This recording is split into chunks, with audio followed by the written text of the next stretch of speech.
Frères et sœurs, que la paix et la grâce de notre Seigneur et Sauveur Jésus-Christ soient avec vous.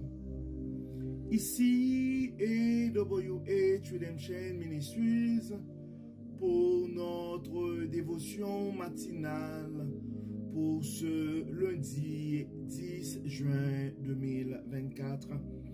Toujours dans la mission de vous accompagner et semaine après semaine, jour après jour, matinée après matinée, réveil après réveil sur le chemin du royaume de Dieu.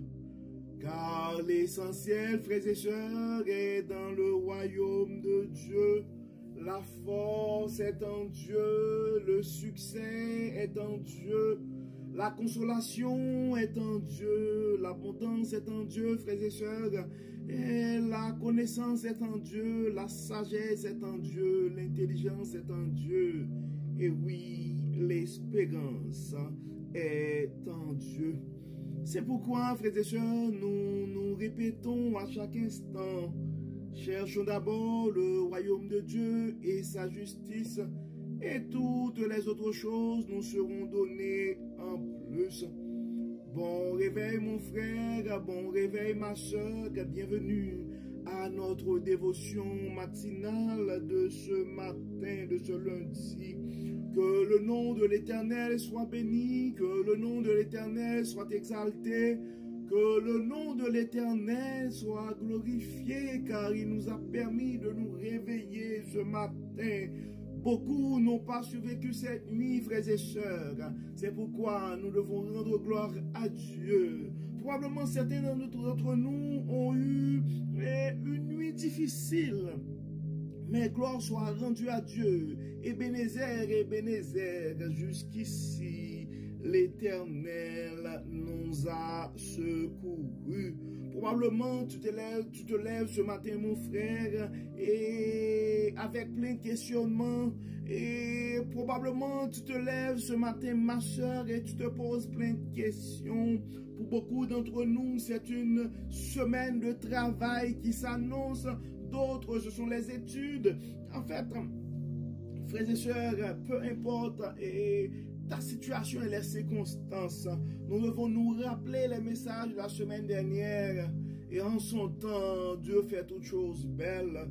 Donc, peu importe les circonstances, nous avons continué à faire confiance à Dieu, frères et sœurs, à nous fier à son plan divin, à son agenda. C'est pourquoi, mon frère, tu dois crier, c'est ici la journée que l'Éternel a faite, et qu'elle soit pour nous un sujet de gloire et de louange. Et commençons cette journée, et en nous rappelant que les bontés de l'Éternel ne sont pas épuisées, ses compassions ne sont pas à leur terme, elles se renouvellent chaque matin. Oui, la fidélité de Dieu, la bonté de Dieu, et se renouvelle à chaque matin. Donc ce matin, la bonté de Dieu se renouvelle pour toi, mon frère. La bonté de Dieu se renouvelle pour toi, ma soeur. Car vous savez, notre dévotion matinale, son but premier, c'est de nous aider à nous réveiller avec Dieu. Car un réveil avec Dieu va nous aider à avoir une journée remplie de la faveur de Dieu. Et en accumulant des journées remplies de la faveur de Dieu, nous allons finir par avoir une année remplie de sa bonté. Car vous savez, frères et sœurs, et l'année 2024 est décrétée l'année de la bonté de Dieu à EWH Redemption et Ministries. Et en accumulant des années remplies de la bonté de Dieu, nous allons finir par avoir une vie comblée de ses plus riches bénédictions sur plusieurs générations. Donc, et ce matin, Dieu veut continuer à nous enseigner ce matin. Et le texte qui nous est confié et qui nous est proposé ce matin, c'est le chapitre 6 du livre d'Ésaïe. C'est en fait l'appel d'Ésaïe. et Ésaïe chapitre 6, verset 1 à 13. Donc l'appel d'Ésaïe. L'année de la mort du roi Osias, je vis le Seigneur siégeant sur un trône très élevé. Les pans de son vêtement remplissaient le temple. Des êtres à forme de serpent se tenaient debout. Chacun d'eux avait 6 ailes. 2 ailes pour se couvrir le visage, 2 autres pour se voiler le corps et 2 autres derrière pour voler. S'adressant l'un à l'autre, ils proclamaient: Saint, Saint, Saint est le Seigneur des armées célestes. Toute la terre est pleine de sa gloire. Les montants des portes du temple se mirent à trembler au son de ses voix, tandis que le sanctuaire se remplit de fumée. Je m'écrierai: malheur à moi, je suis perdu, car j'ai les lèvres impures et j'habite au milieu d'un peuple aux lèvres impures. Et voici que de mes yeux j'ai vu le roi, le Seigneur des armées célestes. Alors l'un des êtres à forme de serpent vola vers moi, et il tenait à la main une braise qu'il avait prise sur l'autel avec des pincettes. Il m'en toucha la bouche et me dit: maintenant que ceci vient d'être appliqué sur tes lèvres, ta faute est enlevée et ton péché est expié. Et j'entendis alors le Seigneur qui disait: qui enverrai-je? Qui marchera pour nous? Ainsi je répondis: je suis prêt, envoie-moi. Et le Seigneur me dit: va et dis à ce peuple, vous aurez beau entendre, vous ne comprendrez pas. Oui, vous aurez beau voir, mais vous n'apprendrez rien. Rends ce peuple insensible, ferme-lui les oreilles et bouche-lui les yeux, pour qu'il ne voie pas de ses yeux, pour qu'il n'entende pas de ses oreilles, et pour qu'il ne comprenne pas, qu'il ne revienne pas à moi, afin d'être guéri. Je demanderai alors: jusqu'à quand, Seigneur? Il me répondit: jusqu'à ce que les villes soient dévastées et privées d'habitants, qu'il n'y ait plus personne dans les maisons, et que ce territoire soit réduit en désert et dévasté. L'Éternel enverra ses habitants au loin, et le pays sera à l'état d'abandon. S'il y subsiste encore un dixième du peuple à son tour, il sera embrasé par le feu. Donc le texte que nous venons de lire, frères et sœurs, c'est le texte que nous trouvons en Ésaïe chapitre 6 et verset 1 à 13. Donc dans ce texte, frères et sœurs, c'est en fait l'appel d'Ésaïe. Et ce que nous pouvons comprendre à travers ce texte, et au moment opportun, Dieu va utiliser la personne de son choix pour porter son message, pour délivrer son message à ses enfants et bien-aimés. Je ne sais pas c'est quoi ton appel ce matin, mon frère. Je ne sais pas c'est quoi ton appel ce matin, ma soeur. Mais en fait, souvent, nous avons ce qu'on appelle le syndrome de l'imposteur. Et Dieu peut nous appeler pour un travail, pour une mission quelconque. Et à ce moment, nous nous posons plein de questions. Non, et qui je suis pour porter le message du grand Dieu? Qui je suis pour être un instrument dans la main de Dieu? Qui je suis pour faire ci? qui je suis pour faire ça. Et probablement, et quand ces moments arrivent, nous ne faisons que regarder notre passé, de regarder nos manquements, de regarder nos imperfections pour nous donner des prétextes pour ne pas aller. Et nous devons comprendre, frères et sœurs, que Dieu fait, et c'est un Dieu, Dieu est souverain. Dieu est souverain et au moment opportun, il va utiliser et qui il veut.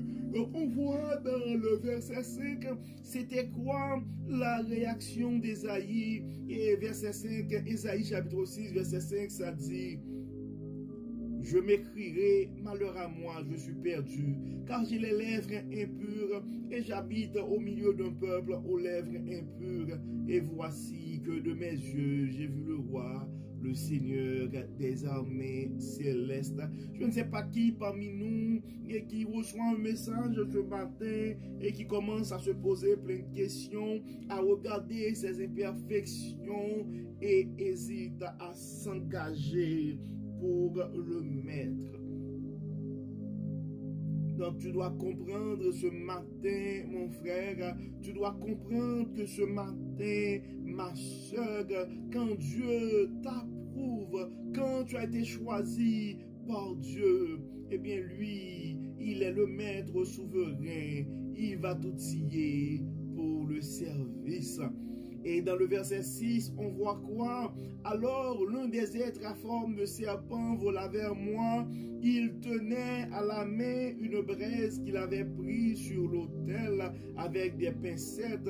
Et dans le verset 7, oui, Dieu va manifester sa puissance. Dieu va te purifier. Et dans le verset 7, ça dit, il m'en toucha la bouche et me dit: maintenant que ceci vient d'être appliqué sur tes lèvres, ta faute est enlevée et ton péché est expié. Donc le Dieu que notre Dieu, frères et sœurs, c'est un Dieu miséricordieux. Oui, c'est un Dieu miséricordieux. Il est prêt à pardonner ses enfants. Probablement les gens de ton entourage pourraient regarder ton passé. Ils connaissent effectivement ton histoire, mais ce qu'ils ne connaissent pas probablement, c'est la miséricorde, c'est la bénédiction, c'est le pardon que tu as trouvé de Dieu. Donc tu n'es plus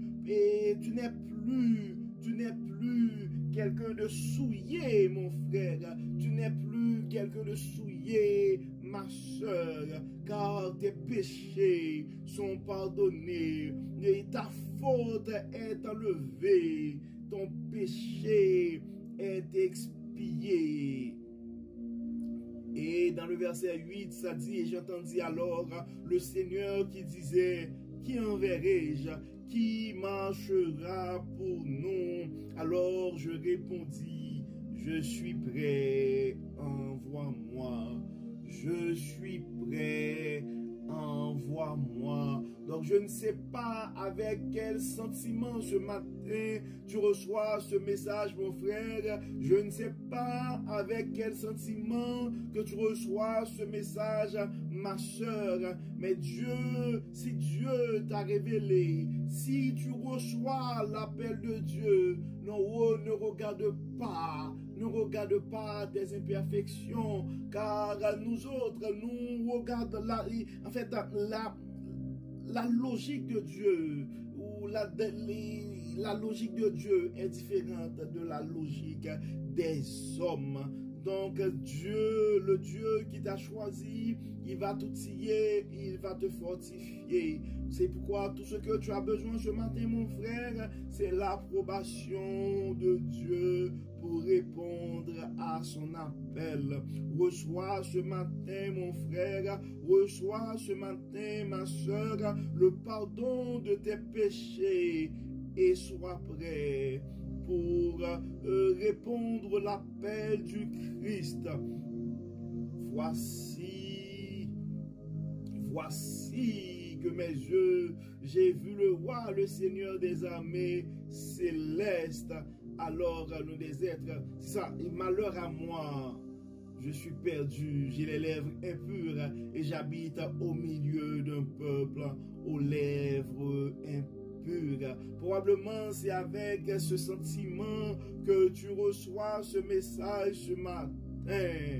Mais non, mon frère, il n'y a plus de condamnation pour toi. Il n'y a plus de condamnation pour toi, car le Dieu qui t'a choisi, le Dieu qui t'a appelé, bien, il fait toutes choses belles en son temps. Mais il va te préparer, il va te purifier pour le service. C'est tout ce que nous venons de lire dans le verset 6 de Ésaïe chapitre 6. Alors l'un des êtres à forme de serpent vola vers moi. Il tenait à la main une braise qu'il avait prise sur l'autel avec des pincettes. Il m'en toucha la bouche et me dit maintenant que ceci vient d'être appliqué sur tes lèvres, ta faute est enlevée et ton péché est expié. Reçois cette touchée de Dieu ce matin. Oui, reçois ce matin cette touchée de Dieu qui va te purifier. Reçois ce matin cette touchée de Dieu qui va te rendre prêt pour le service du Maître. Et on voyait dans le verset 9, aussitôt, et Isaïe avait reçu un message de Dieu. Et le Seigneur me dit, va et dis à ce peuple, vous aurez beau entendre, vous ne comprendrez pas. Oui, vous aurez beau voir, mais vous n'apprendrez rien. Rends ce peuple insensible, ferme-lui les oreilles et bouche-lui les yeux pour qu'il ne voie pas de ses yeux, pour qu'il n'entende pas de ses oreilles et pour qu'il ne comprenne pas, qu'il ne revienne pas à moi afin d'être guéri. Je demanderai alors jusqu'à quand, Seigneur, et il me répondit, jusqu'à ce que les villes soient dévastées et privées d'habitants, qu'il n'y ait plus personne dans les maisons et que ce territoire soit réduit en désert et dévasté, et l'Éternel enverra ses habitants au loin et le pays sera à l'état d'abandon. S'il subsiste encore un dixième du peuple à son tour, il sera embrasé par le feu. Donc on peut voir, frères et sœurs, et le premier message qu'Esaïe avait reçu, c'était pas un message assez intéressant à annoncer au peuple. En fait, et vous devez comprendre aussi des fois les tâches qui nous seront confiées quand Dieu nous appelle, ça pourrait être des tâches difficiles et ça pourrait nous rendre hésitants des fois parce que la tâche n'est pas toujours facile. Donc, si tu regardes présentement à la lourdeur de ces charges qui t'ont été confiées, et tu dois comprendre que tu n'es pas au service pour ta cause, mais tu es au service pour le Seigneur. Je ne sais pas, probablement, c'est pas dans le ministère, mais probablement Dieu a mis en toi un rêve, quelque chose que tu vas réaliser dans ta profession, dans ta famille, dans ta communauté, pour ton pays ou à n'importe quel endroit. Parce que Dieu a une mission pour chacun de nous. Donc, si tu penses que c'est lourd, si tu penses que c'est trop élevé, c'est trop lourd ou c'est trop élevé cette responsabilité, au lieu de dire non à Dieu, demande à ton Dieu de te fortifier ce matin, demande à ton Dieu de t'inspirer ce matin, demande à ton Dieu de te révéler sa bonté, sa puissance à travers cet appel, parce que le Dieu qui t'envoie, il va pouvoir à tes besoins aussi. Donc nous allons prier ce matin, nous allons prier pour nos frères et sœurs et nous avons et quand même des familles qui ont connu des tragédies. Donc nous allons intercéder pour ces familles. Nous avons des frères et sœurs aussi qui sont malades et qui font face à des difficultés. Donc nous allons remettre ces gens entre les mains de notre Dieu. Et nous allons demander à Dieu aussi de fortifier ces frères ou ces sœurs qui ont reçu des appels, mais qui sont hésitantes et qui se posent plein de questions. Est-ce qu'ils sont assez? Est-ce qu'ils sont à la hauteur de ces charges? Nous allons demander à Dieu de fortifier ces frères et sœurs-là. Prions Dieu. Dieu de bonté, Dieu de miséricorde, nous te disons merci Seigneur pour ton amour, pour ta grâce et ta fidélité. Merci Seigneur pour les paroles que tu partages avec nous ce matin. Merci Seigneur de nous révéler que tu es un Dieu qui pourvoit aux besoins des personnes que tu envoies. Dieu clément, Dieu tout-puissant, dans cet appel que tu nous fais de ne pas arrêter de prier pour nos frères et sœurs. Et nous te remercions, Seigneur, pour ce message et nous te demandons de nous fortifier, de nous aider à ne jamais abandonner cet appel. Dieu clément, nous voulons remettre entre tes mains et ces deux familles qui ont connu ces tragédies. Tu les connais par leur nom, tu connais, Seigneur, leurs adresses. Nous n'allons pas demander pourquoi, Seigneur, mais nous allons nous fier à ta bonté. Nous allons nous fier à ta miséricorde. Oui, et ces parents, Seigneur, qui ont connu cette tragédie, qui sont présentement à l'hôpital pour des brûlures assez graves, nous les remettons entre tes mains, Dieu clément. Nous te demandons, Seigneur, de faire manifester ta puissance, ta bonté, non seulement à ces deux familles, mais aux membres de leur famille aussi, qui sont en train de vivre cette situation assez difficile. Dieu tout-puissant, nous te demandons, Seigneur, non seulement de les assister, de les bénir, de les aider, Seigneur, à pouvoir se rétablir, mais nous te demandons aussi, Seigneur, à aider les parents, les proches, les amis qui sont en train de souffrir cette peine. Dieu clément, nous aimerions remettre aussi entre tes mains tout le staff médical et qui est en train de prendre soin de ces familles-là. Dieu clément, nous remettons aussi entre tes mains et des frères et sœurs qui sont malades. Nous remettons particulièrement notre sœur Muriel Lecomte entre tes mains. Nous remettons, Dieu Tout-Puissant, et d'autres personnes de la communauté qui sont malades. Tu les connais par leur nom. Nous te demandons, Seigneur, de les assister. Nous te demandons, Seigneur, de les protéger. Nous te demandons, Seigneur, de les soutenir. Dieu clément, Dieu bon, nous remettons entre tes mains d'autres membres de la communauté qui ont des problèmes de famille. Tu les connais, Seigneur, par leur nom, Dieu clément, et nous te demandons de faire briller ta bonté, de faire briller ta miséricorde dans ces situations.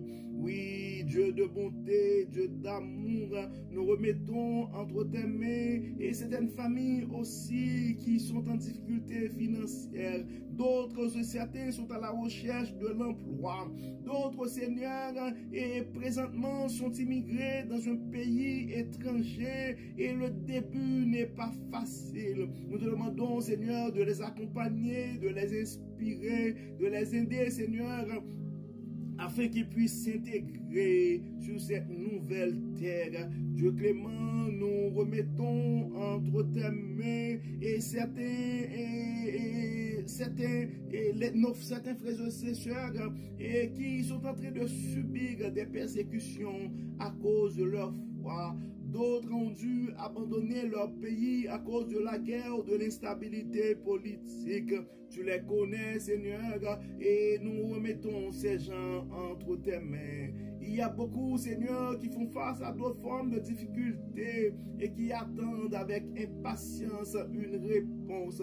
Dieu clément, Dieu de bonté, tu les connais par leur nom. Beaucoup d'entre nous, frères et Dieu Tout-Puissant, sont en train de vivre des situations assez délicates où autour de la table, il y a plus de questions que de réponses. La terre et le monde sont à toi. Nous savons que tu étais sur ton trône lors du déluge. Tu es celui qui contrôle les temps et les événements. Dieu Tout-Puissant, nous nous fions à toi, nous comptons sur toi. Tu connais, Seigneur, nos besoins, tu connais nos imperfections, tu connais, Seigneur, notre situation, nos situations. Nous remettons entre tes mains, Dieu Tout-Puissant, et les leaders du monde entier. Ce monde, Seigneur, qui de plus en plus connaît des situations d'instabilité ou de troubles et des bruits de guerre partout, des guerres en fait. Les images qui nous reviennent ne sont pas les meilleures et nous te demandons, Dieu clément, Dieu de toute paix, de faire établir ta souveraineté dans notre monde. Accorde la paix, accorde la sérénité à ces cœurs troublés, à ces esprits tourmentés, à ces questions sans réponse, Dieu clément. Révèle ta bonté, révèle ta puissance et ta miséricorde à tes enfants bien-aimés. Que tout soit fait dans nos vies, Seigneur, pour la gloire de ton nom. Enlève en nous toute forme d'impureté, tout ce qui n'est pas de toi. Et accompagne-nous, Seigneur, sur le chemin du royaume. Et aide-nous à pouvoir poursuivre cette mission que tu nous confies. Que tout soit fait dans nos vies, Seigneur, pour la gloire de ton nom. Éclaire-nous, Seigneur, guide-nous, inspire-nous. Au nom de Jésus, nous prions. Amen. Amen. Frères et sœurs, nous arrivons au terme de notre dévotion pour ce lundi 10 juin 2024. Et si ce n'était pas encore fait, nous vous invitons à partager ce message à un frère ou à une sœur, car on ne sait jamais ce que la parole de Dieu peut faire dans la vie de l'un de ses enfants. Donc d'ici là, nous vous souhaitons un bon lundi, bonne journée sous le regard du Dieu Tout-Puissant. Que le Seigneur nous accompagne, que le Seigneur nous protège, que le Seigneur nous éclaire, que le Seigneur nous inspire et qu'il nous accorde sa grâce au nom de Jésus. Amen. Amen. Encore une fois, bon lundi, frères et sœurs, et à demain. Bye bye.